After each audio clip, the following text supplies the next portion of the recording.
Retomamos o papo com a professora Vanessa Tenório sobre o método da Systemic Bilingual. Sabe que quando nós estávamos estudando os métodos da educação bilíngue, conhecemos vários e vários métodos, e um dos pontos que nos chamou muita atenção foi ouvi-la e ouvir sua irmã e toda essa paixão por buscar com muita profundidade pedagógica aquilo que Isso. realmente funciona, É. né? Isso chamou muita atenção e faz muita diferença. Faz. O foco maior não era nas vendas, não era no marketing, era assim, olha, o que será realizado em sala de aula para que as crianças aprendam muito. É. Isso eu achei fantástico. Então ouvir sua história agora é super legal.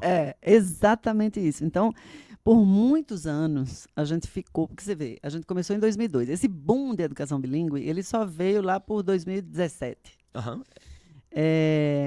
Então, esse tempo todo, a gente ficou refinando, e vai e volta. E aí entrou nas escolas que, né, que deram essa oportunidade para a gente, porque era uma coisa muito nova. Os próprios professores, era vanguardista, continua sendo. Porque a maior parte do que a gente vê por aí, dos nossos concorrentes, não é isso. Não é essa aprendizagem subconsciente. É a velha fórmula do inglês. Clássico. É o clássico. Às vezes misturado, por exemplo, a gente vê iniciativas assim, tem 2 aulas de inglês. Quando fala isso, eu fico toda arrepiada. 2 aulas de inglês e 2 aulas de ciências.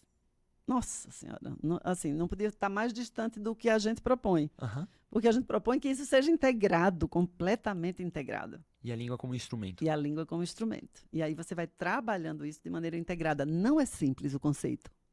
E para quem faz, por exemplo, os professores, a gente tem um problema grande no Brasil, que é poucos professores fluentes, né?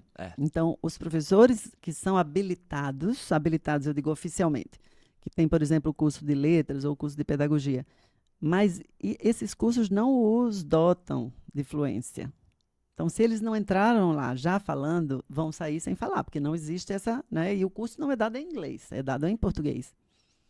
Então, é uma pena, porque a gente, né, fica com a mão de obra bastante restrita, e é por isso que a gente, depois que a gente montou isso daí para o contexto brasileiro, isso foi montado para esse contexto, um contexto em que os professores não falam direito. Claro que tem uns que são imensamente fluentes, mas a gente está falando aqui da maioria, né? Então, como era que a gente ia fazer com isso? E aí a gente foi tentando puxar esses professores, fazer uma gestão, digamos assim, desse desenvolvimento deles. Então, e tem um caso que eu chorei de emoção, sério, lá em Campina Grande. O menino disse, o professor, ele disse assim, olha, Vanessa, o meu inglês é outro, hoje. Eu tenho 2 anos de Systemic. O fato de eu ter que falar sobre vários assuntos com os alunos melhorou a minha fluência. É isso mesmo. Então, assim, é muito legal você ver que você está ali contribuindo para os dois lados. Os dois lados. O aluno e também o professor. Os dois lados, E o outro coleguinha, falo sempre assim por causa dos alunos, não, o colega dele, que era outro professor, falou assim, uma menina, ela disse, eu achava que eu dava aula de inglês. Hoje eu sei o que é você desenvolver um aluno para ele, de fato, se apropriar da língua. Que depoimento fantástico. Muito legal, muito gratificante. Muito. É bom demais conversar com esses professores e ver, né, a vibração deles, porque eles têm essa paixão também. O professor bom, que quer ver o aluno, né? Porque o que eu considero um professor bom? O professor que o foco dele é no aluno e não na performance dele. A performance dele tem que estar em função da aprendizagem do aluno. Não é o foco, é o secundário. No palco da sala de aula. Isso, no palco da sala de aula. A diferença é entre um ator e um professor, né? O ator, ele faz a performance e a plateia, ela é passiva. O professor tem que fazer a performance e a plateia tem que sair com aquilo. Tem que estar lá junto na performance, assim, trabalhando muito. Junto na performance, exatamente. Ele é co-criador ali, né? E olha, seguindo por esse lado, se fosse para nós enumerarmos assim, os pilares da metodologia da Systemic, como a gente poderia colocar de maneira simples? A gente tem 3 pilares importantíssimos, né? A metodologia, que é para educar em inglês, Então, tem 2 objetivos concomitantes ali.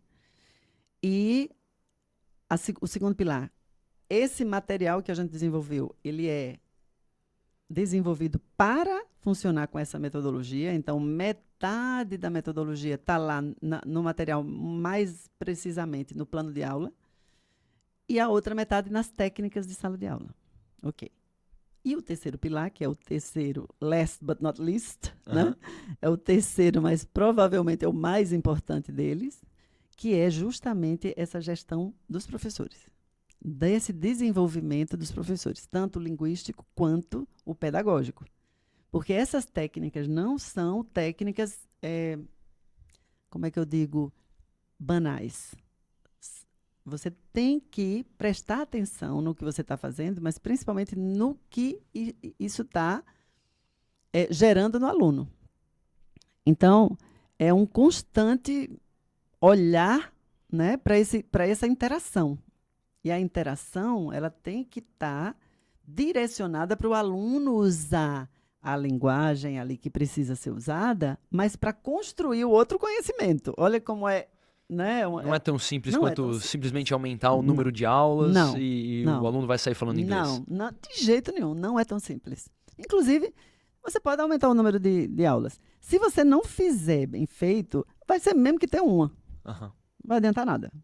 Por isso o investimento tão grande em acompanhar todos os professores e fazer com que as aulas sejam fantásticas para as necessidades de cada turma, que muitas vezes, na maioria das vezes, são diferentes. Exatamente. Né? As turmas são diferentes, nós trabalhamos com pessoas e as pessoas são diferentes. Isso. E é por isso que o material foi construído para dar flexibilidade. Então, são jornadas, né? São projetos, jornadas projetizadas, digamos assim, em que não há hierarquia. Então, o professor ele pode, numa turma, dar uma determinada jornada e em outra turma dar outra jornada. Não é sequencial. Não é sequencial. O professor vai decidindo e vai montando de acordo com as necessidades, o que ele julgar adequado. Dentro da jornada tem uma sequência, uma jornada. 6 aulas, 7 aulas. Né? Planos de aula, na verdade, que podem durar, 14. Isso é outra coisa super, super interessante da metodologia. A gente propõe uma jornada, ok. Mas essa jornada, ela pode durar 8 aulas numa turma e 20 em outra. Porque se a turma, o importante é você despertar os alunos para eles quererem participar, eles quererem se comunicar, que vem daí a coisa, né? A mágica vem daí. Ele quer usar a língua. E aí o professor vai fazendo esse scaffolding, né? Dando esse pezinho aí para ele se comunicar dentro daquele contexto, daquela atividade e daquele desafio ali naquela matéria, né? naquela jornada de outra matéria, né? Uma jornada de... Conectado com o que ele está aprendendo nas outras aulas. Exatamente. Então, conectado ou não, porque tanto faz. A língua, por exemplo, a ideia da gente sempre foi, desde o começo, a gente ter um menu, né? Que de certa forma o material físico tem várias jornadas e o professor pode resolver ficar numa jornada 2 meses e eliminar 2 jornadas, não tem problema. Mas sempre foi essa ideia do menu para quê? Para que a gente pudesse adequar aquelas jornadas à sala de aula, aos alunos daquela sala, né? Em última análise, até a cada aluno, né? Agora, com o digital, isso está começando a virar, sabe, o sonho da gente lá de 2002 está começando a virar verdade, né? E está bem pertinho da gente conseguir isso, né? Mas, então, o que acontece ali na sala, o professor tem na mão um instrumento e ele vai decidir o que é que ele faz com aquele instrumento, quanto tempo ele vai demorar naquilo, dependendo justamente do que ele encontra. Então, se você tem uma reciprocidade grande ali dos seus alunos, não tem para que você mudar, não. Você vai se aprofundando mais. Quanto mais você aprofunda no conteúdo, mais a língua é exigida. O nível vai subindo. Então, é muito mais importante você fazer uma vertical do que você fazer uma horizontal. Ou seja, mudar, ter um monte de jornada. Entendeu? Essa é a a tônica do negócio. Então, quanto mais você fala, mais eu vejo como é diferente de um método tradicional, não só para o ensino da língua inglesa, mas para o ensino de qualquer matéria, né? Não é aula a aula, não é aula 1, depois a 2, depois a 3, não. A gente quer pegar um assunto e uma atividade e se aprofundando cada vez mais para exercitar esse uso da língua. Isso vai proporcionando ao aluno, poxa, grande crescimento. Sabe que muitas vezes, quando perguntam sobre o método da Systemic, eu comparo como se um aluno se mudasse de país e tivesse inserido em um ambiente assim, mas eu diria que vai até além disso, né? Porque o aluno é mais motivado a participar e a falar do que ele seria em uma aula tradicional. Exato. Se ele estivesse num colégio dos Estados Unidos, por exemplo. Isso, E assim, eles estão todos ali no mesmo barco, digamos, né? Todos precisam ser estimulados a produzir, né, em inglês. Claro que, se você vai para os Estados Unidos e você tem um contexto em que todos os seus colegas falam inglês, você tem mais input ainda. Isso aí é maravilhoso, né? Mas não é o contexto que a gente tem aqui. Então, mas o que a gente tem aqui de vantagem sobre o outro? É que estão todos na mesma maneira, então um não se sente menos que o outro, estão todos ali tentando transitar na língua. E a outra coisa que a gente... Voltando só um pouquinho sobre essa coisa do menu. Uma coisa que a gente está fazendo é que você, por exemplo, você pode chegar ao ponto de deixar de usar um conteúdo em português, de ensinar aquele conteúdo em português e ensiná-lo somente em inglês. Porque você me perguntou se era conjunto, né? Você me perguntou se era ao mesmo tempo. Pode ser ao mesmo tempo, pode ser depois, pode ser antes ou pode ser substituto. Substituto seria interessante também. Porque se você, eventualmente, a gente sempre começa propondo isso, né?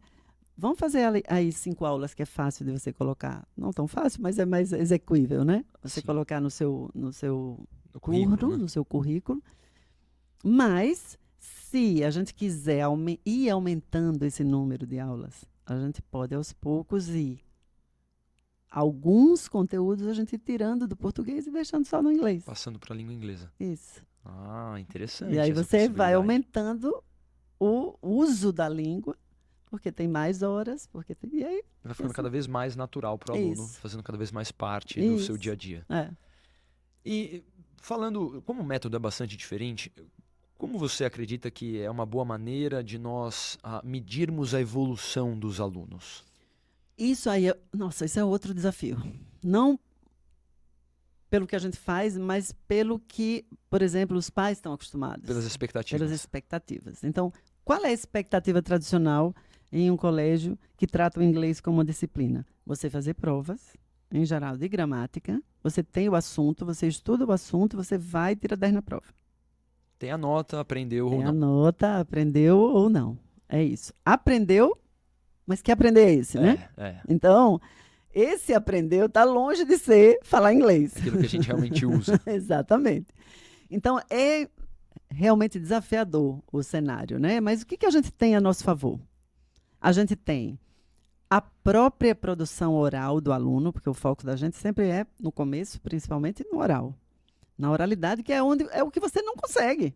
É o mais difícil. É o mais difícil. É falar. Então, e é o mais importante, né? Porque você chega lá, vai...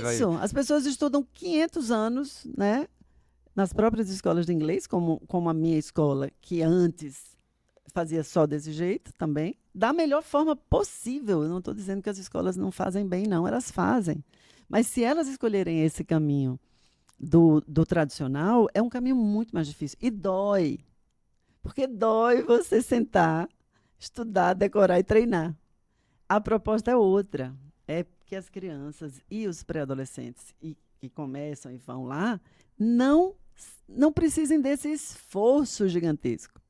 Então, é uma coisa muito mais natural. Então, enquanto você está ali tendo contato com a língua, o seu cérebro está processando como é que aquela língua funciona. Não é você dizendo a ele, funciona assim, viu? Have to be, is there... ou is he a student? Então, não é. O processo é inverso. É inverso. Por isso que é mais difícil de medir até. Muito mais difícil de medir. Porém, veja bem, o caminho é outro. Mas o resultado, inclusive em termos de gramática, a gente tem comprovações com testes internacionais que os nossos alunos são melhores. Eles acabam chegando mais longe. acabam chegando mais longe. Então, assim, o processo está correto. O processo está correto. Agora, o desafio é o intermediário. Esse processo intermediário. Porque nós, por exemplo, somos totalmente contra a prova. A prova tradicional. O que eu vou medir? Eu estou construindo ali a língua. Como um todo. Então, o que a gente faz para mostrar para os pais? Por exemplo, a gente estimula o que a gente chama de Expo, Student Expo. O que é uma Expo? É o aluno mostrar ali o que ele aprendeu falando inglês. Então, ele aprendeu sobre os deuses romanos. Ok. Então, ele vai fazer uma apresentação e os pais veem a apresentação. Ele faz a apresentação. Depois, o professor começa a conversar com ele em inglês para ver que aquela apresentação não é aquela tradicional de uma feira de ciências que você decora e fala, mesmo em português, né? Então, você pergunta, o professor entra ali naquele modo, tem a troca de ideias, sem ser ensaiado. Troca de ideias, sem ser ensaiado. E o pai vai vendo. Qual é o outro desafio? Os alunos têm trajetórias diferentes. Cada um tem o seu tempo. Tem naturalmente, né? Como qualquer outro assunto. Como qualquer outro assunto. A fala. Tem bebê que fala com 1 ano, tem bebê que fala com 3. Isso quer dizer que lá na frente, o que fala com 3 vai ser uma pessoa muda, tímida? Não. Não. Às vezes é o contrário. Inferior? Não, de forma alguma. De jeito nenhum. Só cada um tem seu tempo. Cada um tem seu tempo. Então, isso também precisa baixar a ansiedade dos pais, né? Todo mundo aqui, eu sou mãe também. E ansiedade faz parte. Faz parte? Faz parte. Do processo. Os pais querem que os filhos se desenvolvam muito. Claro. E ele vai usar o que ele tem na cabeça para medir. Né? Não, é naturalíssimo, na verdade, que eles tenham dúvida, que eles perguntem. A gente estimula que eles perguntem, que é para a gente ter chance de explicar. Agora, mostrar os resultados com uma apresentação oral não ensaiada é muito mais satisfatório do que simplesmente olhar uma nota numa prova. Pois é. Legal. Seguindo o papel dos pais, como os pais podem auxiliar no processo da aquisição da língua? Essa é uma ótima pergunta, porque quais são os fatores que influenciam drasticamente o processo de aprendizagem, né? O nosso processo, mais ainda, porque tem a principal coisa, que é crença. Tem que acreditar. Se você não acreditar, começa pelo colégio, depois o professor, depois o pai. Tudo isso vai refletir no aluno. Então, a gente tem casos e casos de alunos. Olha, a gente tem um caso de um aluno que ele não acreditava que ia aprender. Por quê? Todos os dias ele chegava em casa e a mãe dizia, isso não funciona. Isso não funciona. Fica difícil, né? Fica difícil. O filho tem que ser um super-herói para... muito difícil. Aí eu conversei um tempo com essa mãe. Quando eu falei sobre isso, ela falou, meu Deus, a culpa é minha, então. Fui eu que passei o tempo... Meu Deus, eu fiz tudo errado. Eu falei, calma, ainda dá tempo de consertar. Não? Mas é isso, sabe? Então, se você não acredita no método, ou se você não acredita no seu filho, tá ruim. O que também está relacionado ao ensino de outros assuntos, né? Se você certeza. falar, esse aqui não vai bem na matemática. Poxa, um filho ouvido de um pai... Você já pensou? É muito mais doloroso, né? E muito mais eficaz. É verdade, a chance dele se superar é baixa. É, muito baixa, muito baixa. Se o pai não acreditar, não adianta.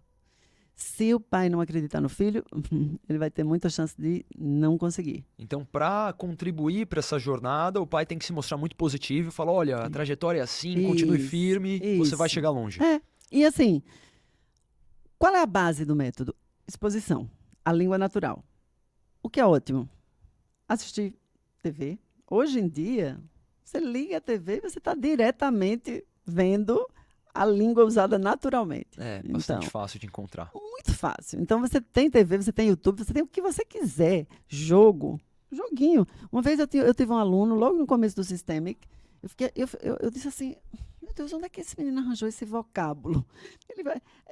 Eu falei assim, olha, how do you say, que a gente dizia assim, how do you say, vender, trocar, alguma coisa assim. Eu estava esperando exchange, uma coisa simples. Ele veio com trade. Sabe? Então, assim, trade, naquela época, 2003, 2004, Eu fiquei olhando para ele assim. Veio de algum jogo. É. Tem que... Ele falou. Aí eu falei, where did you get that word? Aí ele, game. Alright.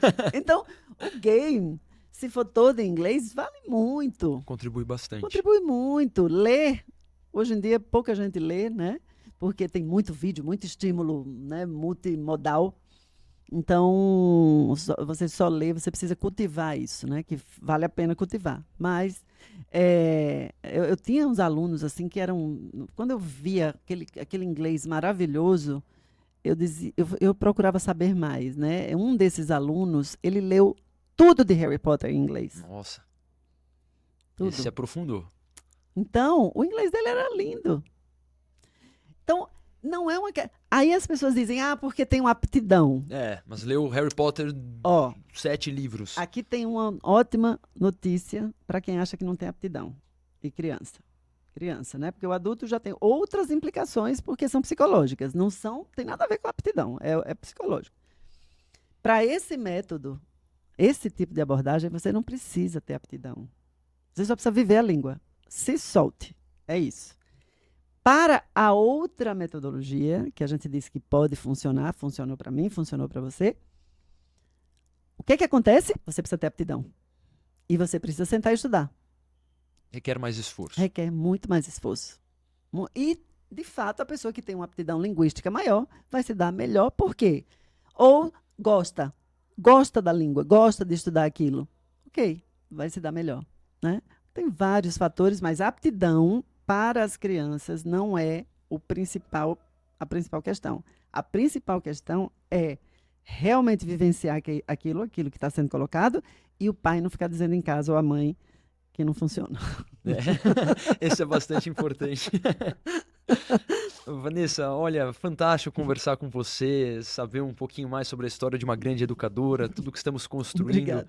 Nós estamos muito entusiasmados com trazer o Systemic para nossos alunos, tanto do Colégio Arquimedes quanto do Colégio Avicena. Eu acredito que eles vão chegar num nível de fluência muito superior ao meu.